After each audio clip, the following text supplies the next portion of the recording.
Assalamualaikum warahmatullahi wabarakatuh. My name is Farah Wahida. Now I will brief about the process to become a registered valuer. First, we must graduate from one of the listed institute, and after that, we must go to the work training. After the work training, we must apply for the TPC, which is we call as a test of professional competence. We must apply the TPC and then we must submit the work diary and logbook, record of experience, and also 2 practical tasks. And after all the submission, we must go to the professional interview. After pass of the professional interview, we will be a registered valuer. Assalamualaikum warahmatullahi wabarakatuh. My name is Nurin Shirah. I will present about record of experience in a process becoming a registered valuer. First, candidate must submit typewritten report of their record of experience to the board not less than 500 words. After finishing the report, it must be certified by the candidate supervisor as a true reflection of the candidate experience and training. Lastly, candidates who are not successful in their test of professional competence, which is TPC, may be required to submit additional record of experience for the stipulated extended of periods. The record of experience cover is type of work. There are many types of valuable work such as value the property, take photograph as a evidence, personally visit the site and carry out the survey. Secondly, the geographical area. There are several types of land use which are residential, agriculture, commercial and industrial. The different type of land use has a different way to value land and has a different market value. Next, the type of property. There are many types of property that valuer have to value such as type of residential property.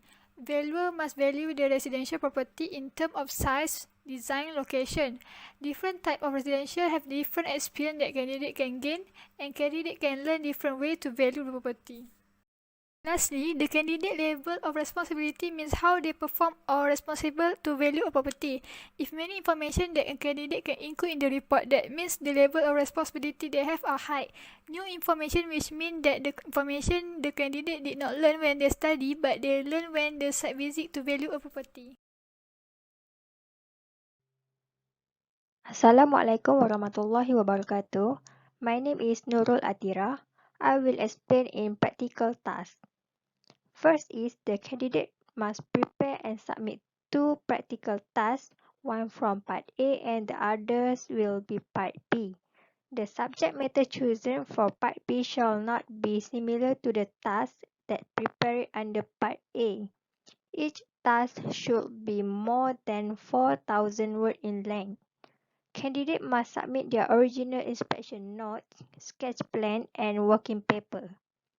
All candidates are required to sign a declaration in Appendix C that the report are their own and have it certified by the supervisor.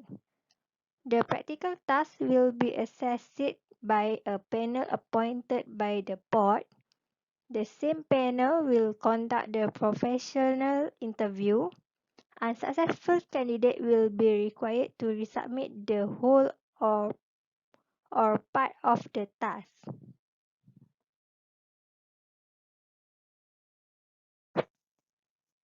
There are 2 practical tasks that should to prepare it.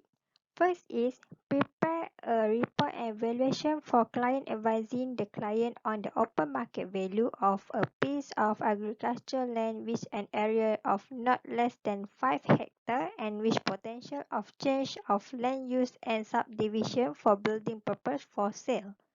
Second is prepare a report and valuation advising on the open market value of a commercial premise of not less than 6 stories located in an urban area for sales and mortgage.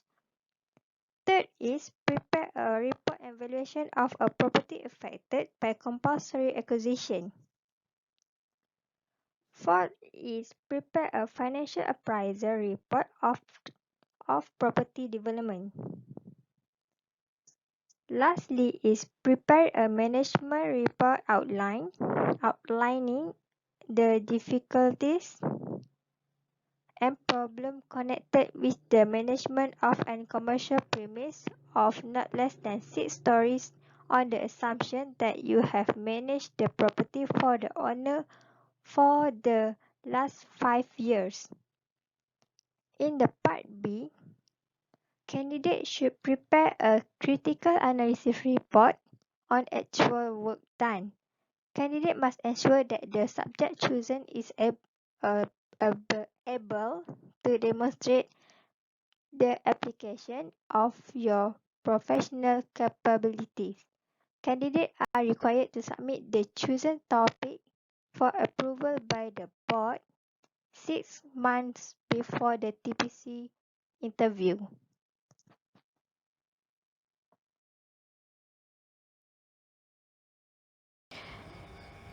Candidates should be done the work diary with the period provided, which is 16 hours or 6 months.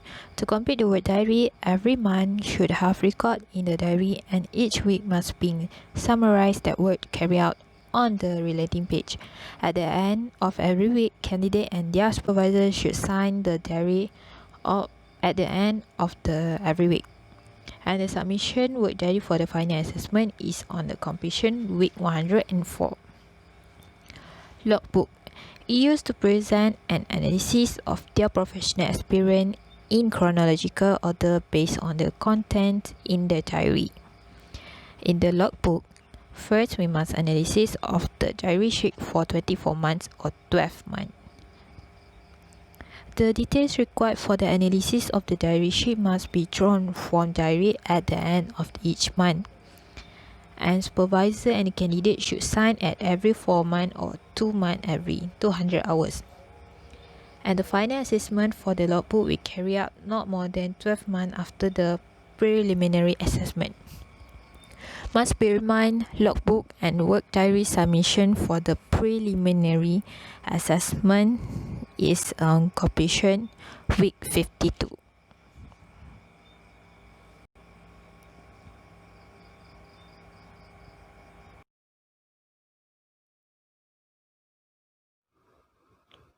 Assalamualaikum warahmatullahi wabarakatuh. My name Muhammad Hafiz bin Ramli. I will present about professional interview in a process becoming registered valuer. After candidate submitted the 2 practical tasks, all candidate will be interviewed at a date not earlier than 45 days after the report are submitted. When the result of the interview is received, a specific date for the interview will be announced during the first week of January in each calendar year. The interview will be held 6 times a year. In this interview, a panel appointed by the board will inspect the candidate have knowledge of relation, estate agency, property management and property development. Next, the candidate should be familiar with the current market price, outgoing rent, service charge and investment rate of return. A panel also assists any material included in the report of the practical task on both the practical and the theoretical application of any aspect of the precept contained therein. In this interview, candidate need show their legal knowledge.